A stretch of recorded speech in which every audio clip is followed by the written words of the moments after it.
വിവാഹോരുക്ക സെമിനാറിൻ്റെ അടുത്ത ക്ലാസ്സിലേക്ക് എല്ലാവർക്കും സ്വാഗതം.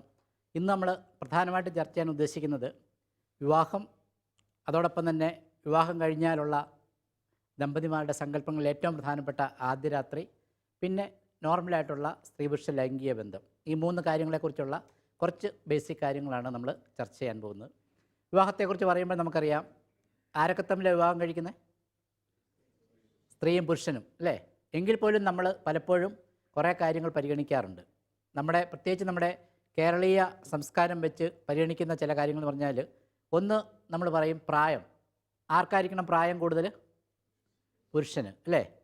അത് നല്ലതാണെന്നാണ് പറയുന്നത്. കാരണം ഏതൊരു ജീവജാലം എടുത്താലും ആദ്യമേ പക്വമാകുന്നത് എപ്പോഴും സ്ത്രീകളാണെന്നാണ് പറയുന്നത്. അതുകൊണ്ട് തന്നെയാണ് നമ്മളുടെ നിയമത്തിൽ പോലും സ്ത്രീകൾക്ക് 18 വയസ്സാകുമ്പോൾ കല്യാണം കഴിക്കാം, പുരുഷന് 21 വയസ്സാണ് പറയുന്നത്. ഒരു 3 വയസ്സിൻ്റെ ഡിഫറൻസ്. ശാരീരികവും മാനസികവുമായി ഒരു സ്ത്രീ 18 വയസ്സാകുമ്പോൾ ആകുന്ന സ്റ്റേജ് പുരുഷനാകണമെങ്കിൽ ഏകദേശം 21 വയസ്സാകണം. അല്പം വ്യത്യാസം ഉള്ളത് നല്ലതാണെന്നാണ് പറയുന്നത്.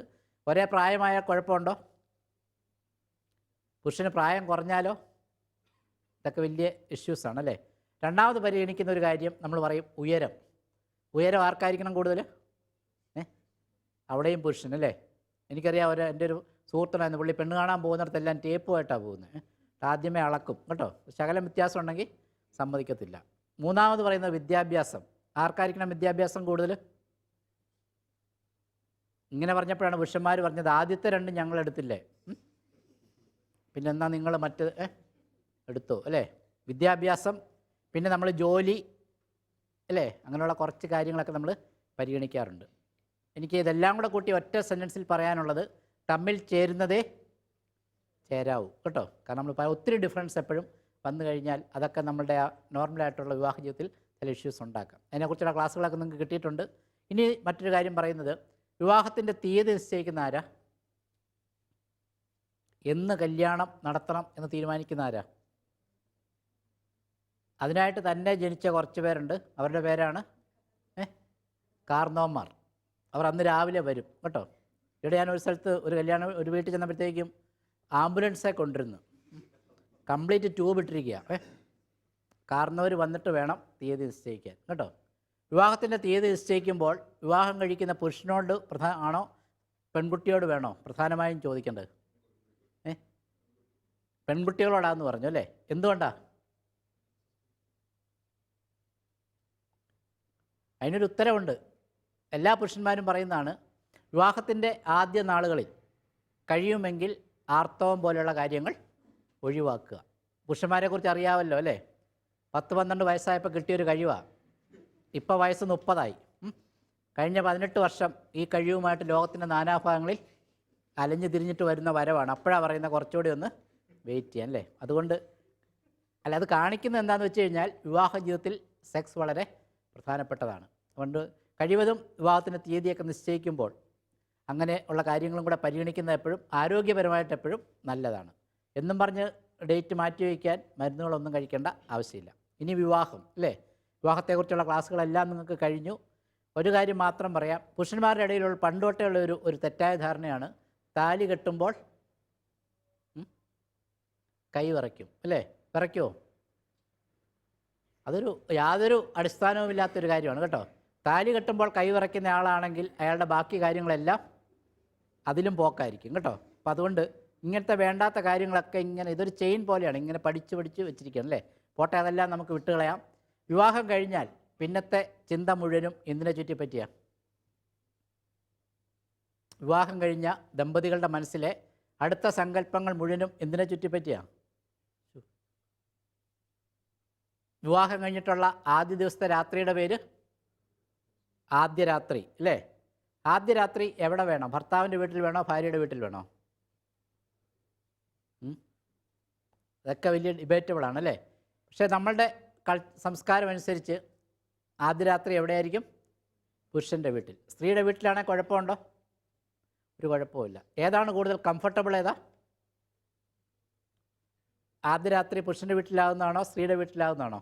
പെൺകുട്ടികൾ എന്ത് പറയുന്നു? പെൺകുട്ടികളുടെ ഇടയിൽ നടത്തിയ പഠനങ്ങൾ പറയുന്നത് ആദ്യ രാത്രി പെൺകുട്ടികളുടെ വീട്ടിലാണെങ്കിൽ അവർ വളരെ കംഫർട്ടബിൾ ആയിരിക്കും. പുരുഷന്മാർക്കൊരു ഗുണമുണ്ട്, എവിടെ ചെന്നാലും അഡ്ജസ്റ്റ് ചെയ്തോളും കേട്ടോ. പോട്ടെ, ഏതായാലും ആദ്യ രാത്രി. നിങ്ങൾ ആരെങ്കിലും ആദ്യ രാത്രി കണ്ടിട്ടുണ്ടോ എവിടെയെങ്കിലും? നമ്മളെല്ലാം ആദ്യ രാത്രി കണ്ടിട്ടുണ്ട്. എവിടെയാ? സിനിമയിൽ കേട്ടോ. സിനിമയിൽ നമ്മൾ കണ്ട ആദ്യ രാത്രിയും നമ്മളുടെ മനസ്സിലുള്ള ആദ്യ രാത്രിയെക്കുറിച്ചുള്ള സങ്കല്പങ്ങളും തമ്മിൽ ഒത്തിരി ബന്ധമുണ്ടെന്നാണ് പറയുന്നത്. അപ്പോൾ അതുകൊണ്ട് ആദ്യമായിട്ട് നമുക്ക് സിനിമയിലെ ആദ്യ രാത്രി നോക്കാം. എങ്ങനെയാണ് സിനിമയിലെ ആദ്യ രാത്രി? മുല്ലപ്പൂ കൊണ്ട് അലങ്കരിച്ച ഒരു മുറി അല്ലേ? മുല്ലപ്പൂവിന് ഭയങ്കര വിലയായതുകൊണ്ട് ചിലപ്പോൾ ചെമ്പരത്തിപ്പൂവായിരിക്കും. എന്താണെങ്കിലും പൂ കൊണ്ട് അലങ്കരിച്ച ഒരു മുറി അല്ല, ഞാൻ പറഞ്ഞല്ല, സങ്കല്പങ്ങൾ അങ്ങനെയാണ് കേട്ടോ. പൂ കൊണ്ട് അലങ്കരിച്ച മുറി പ്രതീക്ഷിച്ച് ചെല്ലുമ്പോഴത്തേക്കും ചുക്കിലി പിടിച്ച ഒരു മുറി, മൊത്തം എല്ലാം കുഴപ്പമാവും കേട്ടോ. പൂ കൊണ്ട് അലങ്കരിച്ച ഒരു മുറി, അവിടെ ആരാദ്യം കയറിയിരിക്കും? നവവരൻ. വേഷം വേഷം പറ. മുണ്ടും ഷർട്ടും. നിറം ഉണ്ടോ? ഇപ്പം തന്നെ ഡിസ്പ്യൂട്ടായി. ഇവിടെ വെള്ള പറയുന്നു, അവിടെ ക്രീം പറയുന്നു. ഓക്കെ, വെള്ള അല്ലേ? ഒരു കാര്യം പറയാനുള്ളത്, മാന്യമായ വേഷം ധരിച്ച് നിൽക്കുക കേട്ടോ. കാരണം ഈയിടെ ഒരു വീട്ടിൽ ഒരു പ്രശ്നം ഉണ്ടായി. പെങ്കൊച്ച് കല്യാണം കഴിഞ്ഞ് ഇതുപോലെ ആദ്യ രാത്രിയിൽ വീട്ടുകാർ പാലുമൊക്കെ ആയിട്ട് പെങ്കൊച്ചിനെ അങ്ങോട്ട് തള്ളിവിട്ട് കുറച്ച് കഴിഞ്ഞപ്പം പെങ്കൊച്ച് കരഞ്ഞോണ്ടിറങ്ങി ഓടി, പേടിച്ചു പോയത്. ഒന്നാമത് ചെന്നപ്പോഴത്തേക്കും നമ്മുടെ നവവരൻ മുറിയിലെ ലൈറ്റെല്ലാം അണച്ച് പമ്മി നിൽക്കുകയായിരുന്നു.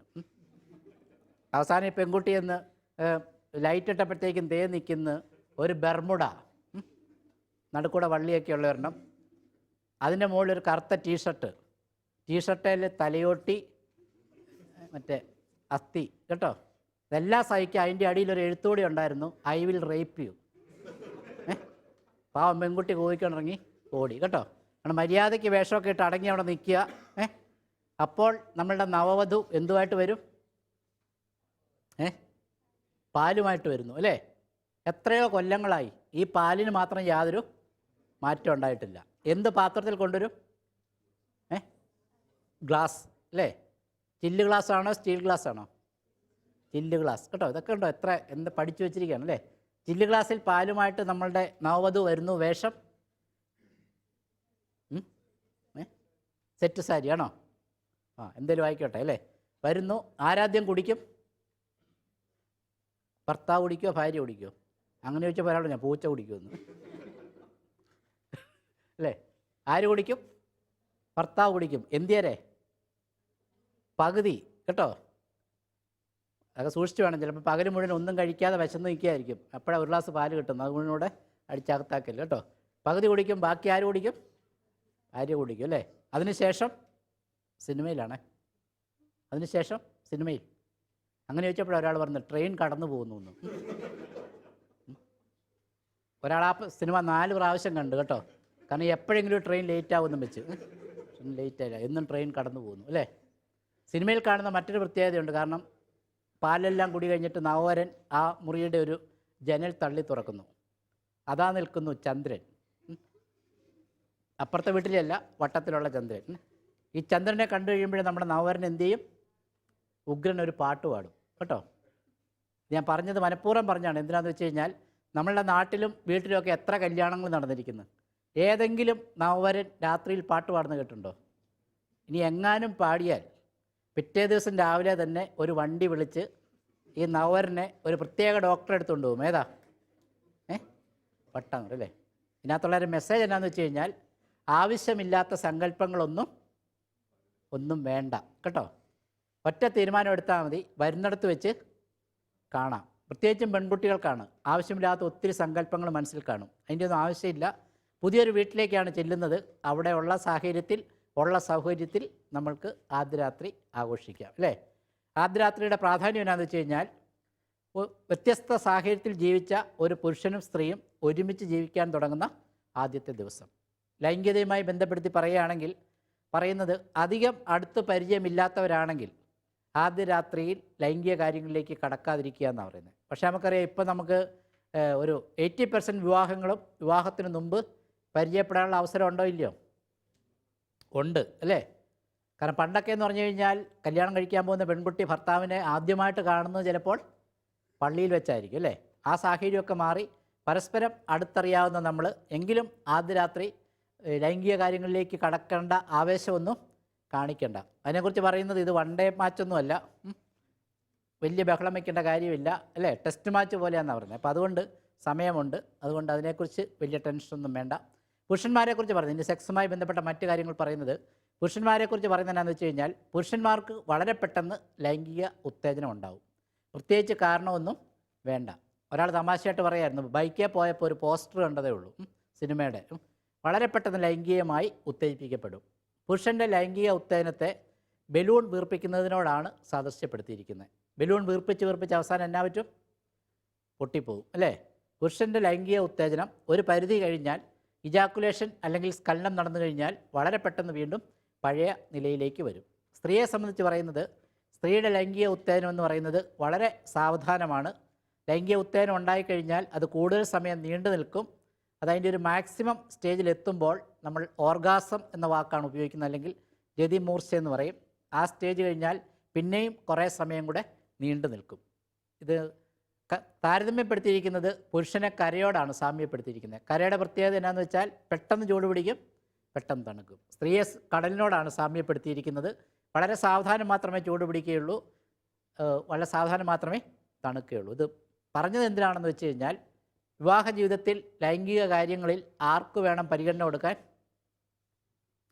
പുരുഷനായിരിക്കണോ പരിഗണന, സ്ത്രീക്കായിരിക്കണോ?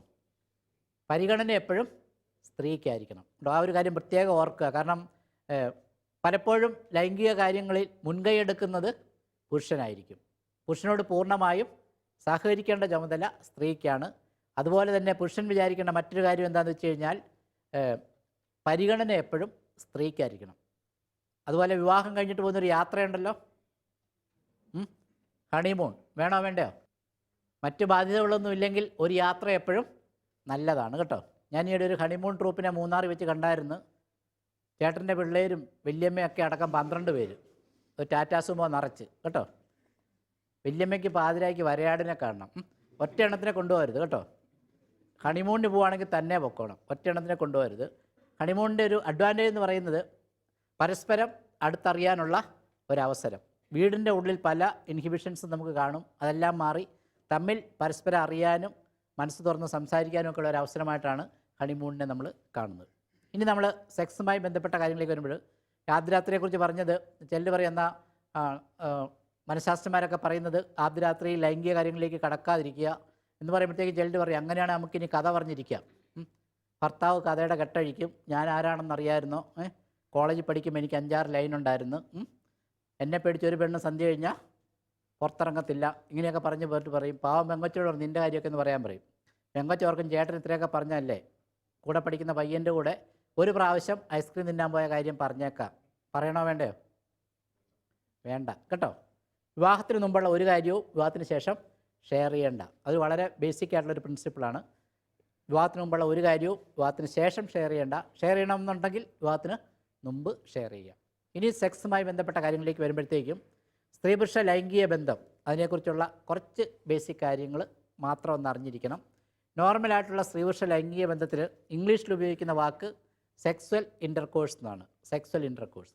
നോർമൽ സെക്സ് എന്ന് നമ്മൾ പറയുന്നത് ഇവിടെ പുരുഷലിംഗവും യോനിയും അല്ലെങ്കിൽ വജൈനായും തമ്മിൽ ചേരുന്ന പ്രക്രിയയാണ് നമ്മൾ നോർമൽ സെക്സ് ആയിട്ട് പറയുന്നത്. ബാക്കി അബ്നോർമൽ സെക്സ് ഉണ്ട്, അത് നമുക്ക് പിന്നെ സംസാരിക്കാം. ഈ നോർമൽ സെക്സിനെക്കുറിച്ച് പഠനങ്ങൾ വളരെയധികം നടന്നിട്ടുണ്ട്. അതിലേറ്റവും പ്രധാനപ്പെട്ട പഠനത്തിൽ പറയുന്നത്, ഒരു പുരുഷനും സ്ത്രീയും തമ്മിലുള്ള ഒരു ലൈംഗിക ബന്ധം എന്ന് പറയുന്നത് 5 സ്റ്റേജുകൾ കടന്നു പോകുന്നു എന്നാണ് പറയുന്നത്. ഇങ്ങനെ പറഞ്ഞപ്പോൾ ഒരാൾ ചോദിച്ചാൽ, ഡോക്ടറെ ഓരോ സ്റ്റേജും എത്ര നേരം നീണ്ടു നിൽക്കും? ഞാനങ്ങനെ ഒരു സമയം പറയാമെങ്കിൽ പുള്ളി അത് മൊബൈലിൽ സെറ്റ് ചെയ്ത് വെക്കും. ബെല്ലടിക്കുമ്പം ഭാര്യയോട് പറയും, നമ്മൾ ഫസ്റ്റ് സ്റ്റേജ് കഴിഞ്ഞു, സെക്കൻഡ് സ്റ്റേജിലേക്ക് പ്രവേശിക്കാം. അങ്ങനെയൊന്നുമില്ല കേട്ടോ, ഇതൊരു കണ്ടിന്യൂസ് ആണ്. അതിൽ ഒന്നാമത്തെ സ്റ്റേജ് എന്ന് പറയുന്നത് ഉത്തേജനഘട്ടം എന്നാണ് പറയുന്നത്. ഉത്തേജനഘട്ടം എന്ന് പറഞ്ഞാൽ ലൈംഗിക ഉത്തേജനമുണ്ടാകുന്ന ആദ്യത്തെ സ്റ്റേജ്. നമ്മുടെ ശരീരത്തിൽ ലൈംഗിക ഉത്തേജനമുണ്ടാകാൻ നമ്മളെ സഹായിക്കുന്നത് 5 അവയവങ്ങളാണ്. ഏതൊക്കെയാ 5 അവയവങ്ങൾ എന്ന് പറഞ്ഞാൽ? പുരുഷനും സ്ത്രീക്കും ഒരുപോലെ തന്നെയാണ് കേട്ടോ. 5 അവയവങ്ങളാണ് നമുക്ക് ലൈംഗിക ഉത്തേജനം ഉണ്ടാകാൻ നമ്മളെ സഹായിക്കുന്നത്. പഞ്ച ഇന്ദ്രിയങ്ങൾ കേട്ടോ. കണ്ണ്, ഏതൊക്കെയാണ് പഞ്ചേന്ദ്രിയങ്ങൾ?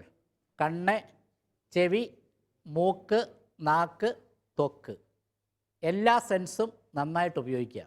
അതാണ് ലൈംഗിക ജീവിതത്തിൻ്റെ ബേസിക് പ്രിൻസിപ്പിൾ. അവിടെ ഒരു ഇൻഹിബിഷനും ആരും എങ്ങും എഴുതി വെച്ചിട്ടില്ല, അങ്ങനെ വേണം ഇങ്ങനെ വേണമെന്നൊന്നുമില്ല. എല്ലാ സെൻസും നന്നായിട്ട് ഉപയോഗിക്കുക. കണ്ണ്, ഇതിൽ രണ്ട് വശങ്ങളുണ്ട്. ഒന്ന്, ലൈംഗിക ഉത്തേജനം ഉണ്ടാക്കാനും ലൈംഗിക ഉത്തേജനത്തെ നശിപ്പിക്കാനും ഈ സെൻസുകൾക്കെല്ലാം സാധിക്കും. കാണുക, അല്ലേ? കണ്ടാൽ ലൈംഗിക ഉത്തേജനം ഉണ്ടാവുമോ? ഉണ്ടാവുമോ ഇല്ലയോ? ഉണ്ടാകും. കേട്ടാൽ ഉണ്ടാകും. സ്പർശനം ഉണ്ടാകും, അല്ലേ? മണം ഉണ്ടാകും, അല്ലേ? അതുപോലെ ടേസ്റ്റ്, എല്ലാ സെൻസും നന്നായിട്ട് ഉപയോഗിക്കുക. പക്ഷേ ഒരു കാര്യം ഓർത്തോണം, ആറാമതൊരു സെൻസ് വേണം. ഏതാ? കോമൺ സെൻസ്, കേട്ടോ. കുഴപ്പമൊന്നും ഉണ്ടാക്കില്ല, കേട്ടോ. ചിലപ്പോൾ കാണാം മെഡിക്കൽ കോളേജിലോട്ട് പാതിരായ്ക്ക് ആംബുലൻസ് ലൈറ്റും ഹോണും ഒക്കെ ഇട്ട് വരുന്നു. നവവധുവിനെ കൊണ്ട് വരുന്ന, പിന്നെ ഡോക്ടർക്ക് തയ്യക്കാരൻ്റെ പണിയാണ്, 25 സ്റ്റിച്ച്. തയ്യൽ എങ്ങനെയും ഇടാം. പിന്നെ പോകാൻ നേരം ഡോക്ടറുടെ വക ഒരു ഉപദേശമുണ്ട് ഭർത്താവിനോട്, 2 മാസത്തേക്ക് കുഴപ്പമൊന്നും ഉണ്ടാക്കരുത്. അതുകൊണ്ട് ആവശ്യമില്ലാത്ത പ്രശ്നങ്ങളൊന്നും ഉണ്ടാക്കരുത്. കോമൺ സെൻസ് വേണം, കേട്ടോ. അപ്പം അതുകൊണ്ട് എല്ലാ സെൻസും നന്നായിട്ട് ഉപയോഗിക്കുക. അതാണ് ഉത്തേജന ഘട്ടം എന്ന് പറയുന്നത്. സെക്കൻഡ് സ്റ്റേജ് എന്ന് പറയുന്നത് മെയിൻ്റനൻസ് ഫേസ് എന്നാണ് പറയുന്നത്. ഉണ്ടായ ലൈംഗിക ഉത്തേജനം നഷ്ടപ്പെടാതെ സൂക്ഷിക്കുക. വളരെ പ്രധാനപ്പെട്ട ഒരു കാര്യമാണ്, കേട്ടോ. ആവശ്യമില്ലാത്ത ഒരു കാര്യവും ബെഡ്റൂമിലേക്ക് വലിച്ചു കയറ്റി കൊണ്ടുവരരുത്. പ്രത്യേകിച്ചും പെൺകുട്ടികൾ ശ്രദ്ധിക്കുക. ഭർത്താവിനോട് കാര്യങ്ങൾ പറയുന്ന സമയം ഇതല്ല, കേട്ടോ. മിക്ക വീടുകളിലും പ്രശ്നങ്ങൾ തുടങ്ങുന്ന മുറി ഏതാ? ബെഡ്റൂം. എല്ലാ പ്രശ്നങ്ങളും അവസാനിക്കുന്ന മുറിയും ബെഡ്റൂം തന്നെയാണ്. അതുകൊണ്ട് ലൈംഗികതയിൽ ഏർപ്പെടുന്ന സമയത്ത് ആവശ്യമില്ലാത്ത ഒരു കാര്യവും സംസാരിക്കരുത്. അത് പലപ്പോഴും അവരുടെ ലൈംഗിക ഉത്തേജനത്തെ നശിപ്പിച്ച് കളയും, അല്ലേ? അല്ലെ ഭർത്താവ് ഭാര്യയോട് ചോദിക്കുക, നിൻ്റെ പഴയ ലൈൻ ഇപ്പോൾ എവിടെയാണ്? അതോടെ എല്ലാം തീർന്നു. ഇന്നാളൊരാൾ പറയായിരുന്നു, ഇങ്ങനെ ഒത്തിരി നാൾ കൂടി ലൈംഗികത്തിൽ ഏർപ്പെടാൻ ഒരുങ്ങി വരുമായിരുന്നു. പെട്ടെന്ന് ഭാര്യ ചോദിച്ചു, ചേട്ടാ പിള്ളേരുടെ ഫീസ് കൊടുത്തായിരുന്നു എന്ന്. കേട്ടപ്പോൾ ചേട്ടൻ്റെ ഫീസ് എന്തത്യാവശ്യം എന്നറിയില്ല, പാതിരായ്ക്ക് ഫീസ്. അപ്പം അതുകൊണ്ട് ആവശ്യമില്ലാത്ത ഒരു കാര്യവും ബെഡ്റൂമിൽ വലിച്ചു കയറ്റി കൊണ്ടുവരരുത്, കേട്ടോ. ഉണ്ടായ ലൈംഗിക ഉത്തേജനം മെയിൻറ്റെയിൻ ചെയ്യുക. ഇതെത്ര നേരം എങ്ങനെയെന്നുള്ളതൊക്കെ ഓരോരുത്തരുടെയും താല്പര്യങ്ങൾക്കനുസരിച്ചിരിക്കും. ഈ 2 സ്റ്റേജിലും നമ്മുടെ ശരീരത്തെ ഒരു ലൈംഗിക ബന്ധത്തിന് തയ്യാറെടുക്കുന്ന സ്റ്റേജുകളാണ് ഒന്നാമത്തെ സ്റ്റേജും രണ്ടാമത്തെ സ്റ്റേജും. മൂന്നാമത്തെ സ്റ്റേജ് എന്ന് പറയുന്നത് പെനട്രേഷൻ ഫേസ് എന്നാണ് ഇംഗ്ലീഷിൽ പറയുന്നത്. എന്ന് പറഞ്ഞാൽ പുരുഷലിംഗം യോനിയിൽ പ്രവേശിപ്പിക്കുന്ന സ്റ്റേജിനെയാണ് നമ്മൾ മൂന്നാമത്തെ സ്റ്റേജായിട്ട് പറയുന്നത്. വിവാഹത്തിൻ്റെ ആദ്യ നാളുകളിലൊക്കെ ചിലപ്പോൾ കുറച്ച് അസ്വസ്ഥതകളൊക്കെ ഉണ്ടാകാമെങ്കിലും എല്ലാ പ്രശ്നങ്ങളും കുറേ കഴിയുമ്പോഴത്തേക്കും തനിയെ മാറുന്നതായിട്ട് കണ്ടിട്ടുണ്ട്.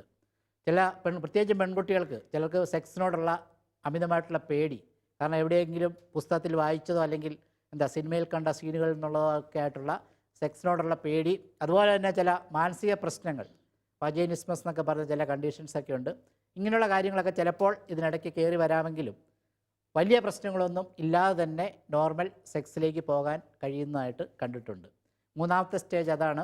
നാലാമത്തെ സ്റ്റേജ് എന്ന് പറയുന്നത് ഓർഗാസ്മിക് ഫേസ് എന്നാണ് ഇംഗ്ലീഷിൽ പറയുന്നത്. ഓർഗാസം എന്ന് പറഞ്ഞാൽ മലയാളത്തിൽ രതിമൂർച്ച എന്നാണ് അതിൻ്റെ ശരിക്കുള്ള മലയാളം. ഈ സമയത്ത് ഓർഗാസം അല്ലെങ്കിൽ രതിമൂർച്ച എന്ന് പറയുന്നത് ലൈംഗിക ഉത്തേജനം അതിൻ്റെ മാക്സിമം സ്റ്റേജിൽ അനുഭവപ്പെടുന്ന സമയത്ത് അനുഭവപ്പെടുന്നതിനെയാണ് നമ്മൾ ഓർഗാസം എന്ന വാക്കുകൊണ്ട് ഉദ്ദേശിക്കുന്നത്. പുരുഷന്മാർക്ക് ഈ ഒരു സ്റ്റേജ് എന്ന് പറയുന്നത് സ്ഖലനം നടക്കുന്ന സമയത്ത് അനുഭവപ്പെടുന്ന ഒരു എക്സ്പീരിയൻസ് ആണ് ഓർഗാസം എന്ന് പറയുന്നത്. സ്ത്രീകളിൽ അങ്ങനെ സ്ഖലനം പോലെയൊന്നുമില്ല. പലപ്പോഴും നമ്മളുടെ ഈ സെക്സ് വീഡിയോസിലൊക്കെ സ്ത്രീകളിൽ ഓർഗാസം അല്ലെങ്കിൽ രതിമൂർച്ചയുടെ സമയത്ത് സ്ഖലനം ഉണ്ടാകുന്നതൊക്കെ ആയിട്ട് കാണിക്കുന്നത് ശാസ്ത്രീയമായിട്ടും ശരിയല്ല. സ്ത്രീകളിൽ അങ്ങനെ സ്ഖലനമൊന്നും ഉണ്ടാകുന്നില്ല. പക്ഷേ ആ സമയത്ത് അവരുടെ ലൈംഗിക അവയവത്തിൻ്റെ ഉള്ളിൽ അനുഭവപ്പെടുന്ന സങ്കോച വികാസങ്ങൾ കൊണ്ട് അവർക്ക് അനുഭവപ്പെടുന്ന ഒരു എക്സ്പീരിയൻസ് ആണ് ഓർഗാസം എന്ന് പറയുന്നത്. ഈ സമയത്ത് നമ്മുടെ ശരീരത്തിലെ എല്ലാ പ്രവർത്തനങ്ങളും വളരെ വേഗത്തിലായിരിക്കും. നമ്മുടെ ഹാർട്ടിൻ്റെ റേറ്റ് കൂടും, പൾസ് റേറ്റ് കൂടും, നമ്മുടെ സർക്കുലേഷൻ കൂടും, എല്ലാം വളരെ ഫാസ്റ്റായിട്ട് നടക്കുന്നൊരു സമയമാണ് ഓർഗാസ്മിക് ഫേസ് എന്ന് പറയുന്നത്. അഞ്ചാമത്തെ സ്റ്റേജ് എന്ന് പറയുന്നത് ഇംഗ്ലീഷിൽ റെസൊല്യൂഷൻ ഫേസ് എന്നാണ് അതിന് പറയുന്നത്. എന്ന് പറഞ്ഞാൽ ഈ 4 സ്റ്റേജിലും നമ്മുടെ ശരീരത്തിലുണ്ടായ മാറ്റങ്ങളെല്ലാം തിരിച്ച് സംഭവിക്കാൻ എപ്പോഴും ഒരു ഇടവേള ആവശ്യമുണ്ട്. ചിലരൊക്കെ പ്രീ മാരിറ്റൽ കോഴ്സിൻ്റെ ക്ലാസ്സിനൊക്കെ വരുമ്പോൾ ചോദിക്കുന്നൊരു ചോദ്യമാണ്, ഡോക്ടറെ ഒരു ദിവസം എത്ര പ്രാവശ്യം വരെ ലൈംഗിക ബന്ധത്തിൽ ഏർപ്പെടാം? ഈ ചോദ്യം കേൾക്കുമ്പോൾ ഞാൻ ഓർക്കും ഇയാൾക്ക് ജോലിക്കൊന്നും പോകണ്ടേന്ന്. പുള്ളി കല്യാണം കഴിഞ്ഞോടെ വോളണ്ടറി റിട്ടയർമെൻറ്റ് എടുത്തു വന്നു. അത് ഈ കൊച്ചുപിള്ളേരെ ഐസ്ക്രീം കടയിൽ കൊണ്ടുപോകുന്ന പോലെയാണ് കേട്ടോ. ഒരിക്കലും ഐസ്ക്രീം തിന്നാത്ത കൊച്ചിനെ ഐസ്ക്രീം കടയിൽ കൊണ്ടുപോയി കഴിഞ്ഞാൽ ഇഷ്ടം പോലെ തിന്നും. പതിവായിട്ട് പോയി കഴിഞ്ഞാൽ പയ്യെ അളവ് കുറഞ്ഞു വരും. അപ്പോൾ അത് സെക്സിനോടുള്ള ആകാംക്ഷയിൽ നിന്നുണ്ടാകുന്ന ചോദ്യങ്ങളാണ്. അഞ്ചാമത്തെ സ്റ്റേജ് എന്ന് പറയുന്നത് ഒരു ഒരു ഇടവേള. പുരുഷനെ സംബന്ധിച്ച് ഒരു ഉദ്ധാരണവും ഒരു സ്ഖലനവും കഴിഞ്ഞാൽ ഒരു ഇടവേള കഴിഞ്ഞാലേ അടുത്ത ഉദ്ധാരണം ഉണ്ടാകാൻ സാധിക്കത്തുള്ളൂ. അതൊരു കോമൺ ആയിട്ടുള്ളൊരു മെക്കാനിസമാണ്. ഇതൊരു 5 സ്റ്റേജുകൾ ഇങ്ങനെ കടന്നു പോകുന്നുണ്ട്. പക്ഷേ വളരെ ശ്രദ്ധിക്കണം. ഇതിനകത്തൊക്കെ പറയുന്നത് ബേസിക്കായിട്ടും സ്ത്രീപുരുഷ ലൈംഗിക ബന്ധം നോർമലായിട്ട് തന്നെ നടക്കുന്നതിന് യാതൊരു പ്രശ്നങ്ങളും സാധാരണഗതിയിൽ ദമ്പതിമാരുടെ ഇടയ്ക്ക് കാണാറില്ല. ശാരീരിക പ്രശ്നങ്ങളെ കഴിഞ്ഞും കൂടുതൽ മാനസിക പ്രശ്നങ്ങളായിരിക്കും ഇതിനകത്തിടയ്ക്ക് കയറി വരുന്നത്. പലപ്പോഴും ഇങ്ങനത്തെ ക്ലാസ്സുകളിൽ ചോദിക്കുന്ന മറ്റൊരു ചോദ്യമാണ് ഏതൊക്കെ രീതിയിൽ ലൈംഗിക ബന്ധത്തിൽ ഏർപ്പെടാം. ഇത് വരുന്നത് പലപ്പോഴും സെക്സിനെ കുറിച്ചുള്ള പുസ്തകങ്ങളും മാധ്യമങ്ങളിൽ നിന്നൊക്കെ കിട്ടിയ അറിവ് വെച്ചിട്ടാണ് പലപ്പോഴും ഇങ്ങനത്തെ ഒരു ചോദ്യം ഉണ്ടാകുന്നത്. കുറേ ലൈംഗികതയെക്കുറിച്ചുള്ള ആധികാരിക ഗ്രന്ഥം ഏതാ? കാമസൂത്ര അല്ലേ? കാമസൂത്ര എഴുതിയത് ഇന്ത്യക്കാരനാണ് കേട്ടോ. ഏതെങ്കിലും ഒരു ആധികാരിക ഗ്രന്ഥം എഴുതിയിട്ടുണ്ടെങ്കിൽ അത് ഈ ഒരൊറ്റ വിഷയത്തിൽ മാത്രമാണ് അല്ലേ. അപ്പോൾ കാമസൂത്രയൊക്കെ നമ്മൾ വായിച്ചു കഴിഞ്ഞാൽ അതിനകത്ത് ഒത്തിരി പടങ്ങളൊക്കെ കാണാം. ഒത്തിരി പല പൊസിഷൻസും പല കാര്യങ്ങളൊക്കെ പറഞ്ഞിട്ടുണ്ടാവും. പക്ഷേ അടിസ്ഥാനമായിട്ടും സ്ത്രീപുരുഷ ലൈംഗിക ബന്ധം എന്ന് പറയുന്നത് 4 രീതിയിലാണ് പറയപ്പെടുന്നത്. അതിൽ ഒന്നാമത്തെ രീതി എന്ന് പറയുന്നത് ഇംഗ്ലീഷിൽ പറയുന്നത് മേൻ ഓൺ ദി ടോപ്പ് എന്നാണ്. എന്ന് പറഞ്ഞാൽ സ്ത്രീ അടിയിലും പുരുഷൻ മുകളിലുമായി ചെയ്യുന്ന ലൈംഗിക ബന്ധം. ഇതിൻ്റെ ഒരു അഡ്വാൻറ്റേജ് എന്ന് പറഞ്ഞു കഴിഞ്ഞാൽ കുട്ടികളുണ്ടാകണം എന്ന ആഗ്രഹത്തോടു കൂടി ലൈംഗിക ബന്ധത്തിൽ ഏർപ്പെടുകയാണെങ്കിൽ ഏറ്റവും നന്നായിട്ട് പുരുഷ ബീജങ്ങളെ ഗർഭാശയമൂത്ത് എത്തിക്കുന്ന രീതിയാണ് മേൻ ഓൺ ദി ടോപ്പ് എന്ന് പറഞ്ഞത്. പുരുഷൻ മുകളിലും സ്ത്രീ അടിയിലുമായിട്ട്. നമുക്കറിയാം ആദ്യത്തെ കുട്ടി എപ്പോൾ വേണം? എപ്പോൾ വേണം എന്ന് ചോദിച്ചപ്പോൾ ഒരാൾ പറഞ്ഞാൽ 10 മാസം കഴിഞ്ഞ് മതിയെന്ന്. കാരണം കേരളത്തിലെ വിവാഹപ്രായം വെച്ച് നോക്കിയാൽ ആദ്യത്തെ കുട്ടി കഴിയുന്നതും നേരത്തെ. ഞാൻ പറഞ്ഞല്ലോ, നമ്മുടെയൊക്കെ ശരീരം ഏറ്റവും ആരോഗ്യത്തോടെ ഇരിക്കുന്ന സമയം, ഏറ്റവും ഹെൽത്തി ആയിട്ട് നമ്മളുടെ കോശങ്ങളിരിക്കുന്ന സമയം 20 വയസ്സ് മുതൽ 25 വയസ്സ് വരെയാണ് ഏറ്റവും നന്നായിട്ട്. പരമാവധി 30 വരെ. 30 കഴിഞ്ഞാൽ നമ്മളുടെ കോശങ്ങളുടെ ആരോഗ്യം പതിയെ കുറഞ്ഞുകൊണ്ടിരിക്കും. അപ്പോൾ ഇപ്പോൾ തന്നെ വിവാഹപ്രായം മുന്നോട്ട് പോകുന്ന ഒരു സമൂഹത്തിൽ ആവശ്യമില്ലാതെ കുട്ടികളുണ്ടാകുന്നത് ഒരിക്കലും താമസിപ്പിക്കരുത്. അതുകൊണ്ട് കഴിയുന്നതും നേരത്തെ. കാരണം നമുക്കറിയാം, ഒരു സ്ത്രീ എന്ന് സമൂഹം അംഗീകരിക്കുന്ന എപ്പോഴാണ്? അമ്മയാവുമ്പോൾ അല്ലേ. പക്ഷേ പുരുഷനെ സംബന്ധിച്ച് അങ്ങനെ ഒരു ഇതില്ല, അച്ഛനാകണമെന്നില്ല. പക്ഷേ സ്ത്രീയെ സംബന്ധിച്ച് എപ്പോഴും വിവാഹത്തിന് ശേഷം ഒരമ്മയാവുമ്പോഴാണ് അവർ പരിപൂർണമായ സ്ത്രീത്വത്തിലേക്ക് വരുന്നത്. അപ്പോൾ കുട്ടികളുണ്ടാകണം എന്ന ആഗ്രഹത്തോടു കൂടി ലൈംഗികത്തിൽ ഏർപ്പെടുകയാണെങ്കിൽ ഏറ്റവും നന്നായിട്ട് പുരുഷബീജങ്ങളെ ഗർഭാശയമൂത്ത് എത്തിക്കാൻ സാധിക്കുന്ന രീതിയാണ് മന്ദിത്. രണ്ടാമത് പറയുന്നത് വുമൺ ഓൺ ദി ടോപ്പ് എന്നാണ്. നേരെ തിരിച്ചാണ്. പുരുഷൻ അടിയിലും സ്ത്രീ മുകളിലുമായി ചെയ്യുന്ന ലൈംഗിക ബന്ധം. ഇത് നോർമൽ ലൈംഗിക രീതിയായിട്ട് തന്നെയാണ് അക്സെപ്റ്റ് ചെയ്തിരിക്കുന്നത്. മൂന്നാമത് പറയുന്നത് സൈഡ് പോസ്റ്റർ എന്ന് പറയും. സൈഡ് പോസ്റ്റർ എന്ന് പറഞ്ഞാൽ നമുക്കറിയാം, സ്ത്രീയെ സംബന്ധിച്ച് 2 സമയങ്ങൾ വളരെ പ്രധാനപ്പെട്ടതാണ് ലൈംഗിക ജീവിതവുമായി ബന്ധപ്പെട്ട്. ഒന്ന് പറയുന്നത് ആർത്തവത്തിൻ്റെ സമയം. ആർത്തവത്തിൻ്റെ സമയത്ത് ലൈംഗിക ജീവിതം ആകാമോ ഇല്ലയോ എപ്പോഴും ചോദിക്കുന്നൊരു ചോദ്യമാണ്. ശാസ്ത്രീയമായിട്ട് പറഞ്ഞാൽ ആർത്തവ സമയത്ത് ലൈംഗികത്തിൽ ഏർപ്പെടുന്നത് ആരോഗ്യകരമല്ല. 3 കാരണങ്ങളാണ് പറയുന്നത്. ഒന്ന്, ആർത്തവ സമയത്ത് ലൈംഗികത്തിൽ ഏർപ്പെട്ട് കഴിഞ്ഞാൽ രോഗാണുബാധ ഉണ്ടാകാനുള്ള സാധ്യത വളരെ കൂടുതലാണ്. യൂറിനറി ഇൻഫെക്ഷനൊക്കെ ഉണ്ടാകാനുള്ള സാധ്യത വളരെ കൂടുതലാണ്. രണ്ടാമത് പറയുന്നത് എന്താണെന്ന് വെച്ച് കഴിഞ്ഞാൽ ആർത്തവ സമയത്ത് പെൺകുട്ടികൾക്ക് ലൈംഗികതയോടുള്ള താല്പര്യം വളരെ കുറവായിരിക്കും. മൂന്നാമത് പറയുന്നത് വ്യക്തി ശുചിത്വത്തിൻ്റെയൊക്കെ പ്രശ്നമുള്ളതുകൊണ്ട് ആർത്തവ സമയം ഒരു ലൈംഗികത്തിലുള്ള സമയമായിട്ട് എടുക്കാതിരിക്കുക. രണ്ടാമത് പറയുന്നത് ഗർഭിണിയായിരിക്കുന്ന സമയം. പ്രത്യേകിച്ചും നമ്മുടെ നാട്ടിലൊക്കെ പണ്ടൊരു ആചാരമുണ്ടായിരുന്നു, പെൺകുട്ടിയെ കല്യാണം കഴിച്ച് വിട്ട് കഴിഞ്ഞാൽ സ്വന്തം മോള് ഗർഭിണിയായി എന്നറിഞ്ഞു കഴിഞ്ഞാൽ ഉടനെ മാതാപിതാക്കൾ ചെന്ന് എന്തു ചെയ്യും? ഭർത്താവിനെ വഴക്ക് പറയും. നല്ലൊരു പയ്യനാണെന്ന് വിചാരിച്ച് കെട്ടിച്ചെന്ന് എങ്കിലും ഞങ്ങളുടെ മോളെ നീ ഇല്ല. പെൺകുട്ടിയെ സ്വന്തം വീട്ടിലേക്ക് കൂട്ടിക്കൊണ്ടുപോകും. നല്ലൊരു ആചാരമായിരുന്നു. കാരണം ഗർഭിണിയായിക്കഴിഞ്ഞാൽ ആദ്യത്തെ 3 മാസം വളരെ പ്രധാനപ്പെട്ട സമയമാണ്. കാരണം ഏറ്റവും കൂടുതൽ സ്വാഭാവിക ഗർഭഛിദ്രം സംഭവിക്കാൻ സാധ്യതയുള്ള സമയമാണ് ആദ്യത്തെ 3 മാസം. അതുകൊണ്ട് പരിപൂർണ വിശ്രമം ആവശ്യമാണ്. അതോടൊപ്പം തന്നെ നമ്മൾ പറയുന്നൊരു കാര്യം, ആദ്യത്തെ 3 മാസം ലൈംഗിക ജീവിതത്തിൽ ഒരു നിയന്ത്രണം വേണം. രണ്ടാമത്തെ 3 മാസം കുഴപ്പമില്ല, സാധാരണമായിട്ടുള്ള ലൈംഗിക ജീവിതം നയിക്കുന്നതിന് യാതൊരു കുഴപ്പമില്ല. മൂന്നാമത്തെ 3 മാസം ലൈംഗിക ജീവിതത്തിൽ നിയന്ത്രണം വേണം. അതുകൊണ്ടാണ് പണ്ടല്ല ഇപ്പോഴും ഉണ്ട്, ഗർഭിണികളായ സ്ത്രീകളെ സ്വന്തം വീട്ടിലേക്ക് വിളിച്ചുകൊണ്ട് പോകുന്ന എത്രാം മാസം? 7-ാം മാസം. 7 മാസം കഴിഞ്ഞാൽ പരിപൂർണ വിശ്രമം ആവശ്യമാണ്. അതുപോലെ തന്നെ പ്രസവം കഴിഞ്ഞാൽ എപ്പോഴാണ് തിരിച്ചുകൊണ്ട് വിടുന്നത്? 3 മാസം കഴിഞ്ഞ് അല്ലെങ്കിൽ 90 ദിവസം കഴിഞ്ഞ്. ഇതൊക്കെ ആചാരങ്ങളായിരുന്നെങ്കിലും ഇതിനൊക്കെ ഒത്തിരി ആരോഗ്യപരമായിട്ടുള്ള ഗുണങ്ങളും ഉണ്ടായിരുന്നു. കാരണം ഗർഭിണിയായി പ്രസവിച്ച് കഴിയുന്ന ഒരു സ്ത്രീയെ സംബന്ധിച്ച് അവരുടെ പ്രസവവുമായി അല്ലെങ്കിൽ ഗർഭധാരണവുമായി ബന്ധപ്പെട്ട അവയവങ്ങളെല്ലാം തിരിച്ച് നോർമലാകണമെങ്കിൽ മിനിമം ഒരു 3 മാസം സമയമെങ്കിലും വേണം. അപ്പോൾ ശരിക്കും ഗർഭിണിയായിരിക്കുന്ന സമയത്ത് അമ്മയുടെ ഉള്ളിൽ വളരുന്ന കുഞ്ഞിന് ക്ഷതമേക്കാതെ ലൈംഗികബന്ധത്തിൽ ഏർപ്പെടുന്ന രീതിയാണ് നമ്മൾ സൈഡ് പോസ്റ്റർ എന്ന് പറയുന്നത്. 4ാമത്തെ രീതി എന്ന് പറയുന്നത് ബാക്ക് പോസ്റ്റർ എന്നാണ് പറയുന്നത്. എന്ന് പറഞ്ഞാൽ സ്ത്രീ മുൻപിലും പുരുഷൻ പുറകിലുമായി നിന്ന് ചെയ്യുന്ന ലൈംഗിക ബന്ധം. ഇവിടെ എല്ലാം നമ്മൾ നോർമൽ സെക്സിനെ കുറിച്ച് മാത്രമാണ് പറയുന്നത്. ഏതൊക്കെ രീതിയിൽ എങ്ങനെ ലൈംഗികബന്ധത്തിൽ ഏർപ്പെടണം എന്നുള്ളതൊക്കെ ഓരോരുത്തരുടെയും വ്യക്തിപരമായിട്ടുള്ള താല്പര്യങ്ങൾക്കനുസരിച്ചിരിക്കും. പക്ഷേ ഒരു കാര്യം തീർച്ചയാണ്, വിവാഹ ജീവിതത്തിലെ ഏറ്റവും സ്ട്രോങ്ങസ്റ്റ് ബോണ്ടെന്ന് പറയുന്നത് ഈ ലൈംഗിക ജീവിതം തന്നെയാണ്. വിശ്വസ്തയോടെയുള്ള ലൈംഗിക ജീവിതം. നമ്മുടെ പുരുഷനെ സംബന്ധിച്ച് പറയുന്നത്, പുരുഷൻ സെക്സിലൂടെ സ്നേഹത്തിലേക്ക് പോകാൻ താല്പര്യപ്പെടുന്നു. സ്നേഹം പ്രകടിപ്പിക്കാൻ പുരുഷന്മാർ ഏറ്റവും കൂടുതൽ ഇഷ്ടപ്പെടുന്നത് ലൈംഗികതയിലൂടെയാണ്. സ്ത്രീ നേരെ തിരിച്ചാണ്. സ്ത്രീ സ്നേഹത്തിലൂടെ മാത്രമേ സെക്സിലേക്ക് പോകത്തുള്ളൂ. ഇഷ്ടമുള്ള ഒരു പുരുഷനുമായിട്ട് മാത്രമേ അവർക്ക് ലൈംഗിക ജീവിതത്തിന് താല്പര്യം ഉണ്ടായിരിക്കുള്ളൂ. അതുകൊണ്ടാണ് പറയുന്നത്, വിവാഹ ജീവിതം നമ്മുടെ സമൂഹത്തിലെ ലൈംഗിക ജീവിതം അംഗീകരിക്കുന്ന ഏറ്റവും പ്രധാനപ്പെട്ട ഒരു കാര്യമാണ് വിവാഹം. വിവാഹത്തിന് പുറത്തുള്ളത് നമ്മൾ പറയില്ല, പ്രീ മാരിറ്റൽ സെക്സിനെ കുറിച്ച് ഞാൻ മുമ്പേ പറഞ്ഞു. ഇപ്പം നമുക്കറിയാം, നമ്മളുടെ നാട്ടിൽ പ്രീ മാരിറ്റൽ സെക്സ് അല്ലെങ്കിൽ വിവാഹത്തിന് മുമ്പുള്ള ലൈംഗിക ജീവിതം പഴയതിനെ അപേക്ഷിച്ച് വളരെ കൂടി വരുന്നു. ഇത് മാനസിക സംഘർഷം ഒത്തിരി ഉണ്ടാക്കുന്നൊരു കാര്യമാണ്. സെക്സ് എന്ന് പറഞ്ഞാൽ ശരിക്കും ആരോഗ്യം നമുക്ക് ശരീരത്തിന് തരുന്ന ഒരു കാര്യമാണ്. മാനസിക സംഘർഷം കുറയ്ക്കുന്ന ഒരു സ്ട്രെസ് കുറയ്ക്കുന്ന ഒരു സാധനമാണ്. പക്ഷേ വിവാഹത്തിന് മുമ്പുള്ള ലൈംഗിക ജീവിതവും വിവാഹത്തിന് ശേഷമുള്ളത് എക്സ്ട്രാ മാരിറ്റൽ, ഇതൊന്നും ഒരിക്കലും നിങ്ങളുടെ ജീവിതത്തിലേക്ക്, വിവാഹ ജീവിതത്തിലേക്ക് കടന്നു വരരുത്. കാരണം ലൈംഗിക ജീവിതത്തിൽ പ്രശ്നങ്ങൾ ഉണ്ടായിക്കഴിഞ്ഞാൽ അത് നമ്മൾ പഴഞ്ചൊല്ല് പറയുന്ന പോലെ കച്ചിത്തുരുമ്പിന് തീ പിടിക്കുക എന്ന് പറയും. എന്ന് പറഞ്ഞാൽ വളരെ ചെറിയൊരു സ്പാർക്ക് മതി, ഒരു ചെറിയ സംശയം മതി, ചെറിയൊരു പ്രശ്നം മതി, അത് വളരെ ആഴത്തിൽ ചിലപ്പോൾ വിവാഹ ജീവിതത്തെ ബാധിച്ചു എന്ന് വരാം. അതുകൊണ്ട് ഇതിനെക്കുറിച്ചുള്ള അറിവുകളുള്ളത് എപ്പോഴും നല്ലതാണ്. ഇങ്ങനെയുള്ള കാര്യങ്ങളിലേക്ക് പോകാതിരിക്കാനും നോർമലായിട്ടുള്ള ലൈംഗിക ജീവിതം നയിക്കാനും വിവാഹ ബന്ധങ്ങൾ ശക്തിപ്പെടുത്താനും ഈ അറിവുകൾ നിങ്ങൾക്കത് തീർച്ചയായിട്ടും പ്രയോജനപ്പെടും. അബ്നോർമൽ സെക്സ് മറ്റൊരു എപ്പിസോഡുണ്ട്, നമുക്ക് അതിൽ ചർച്ച ചെയ്യാം.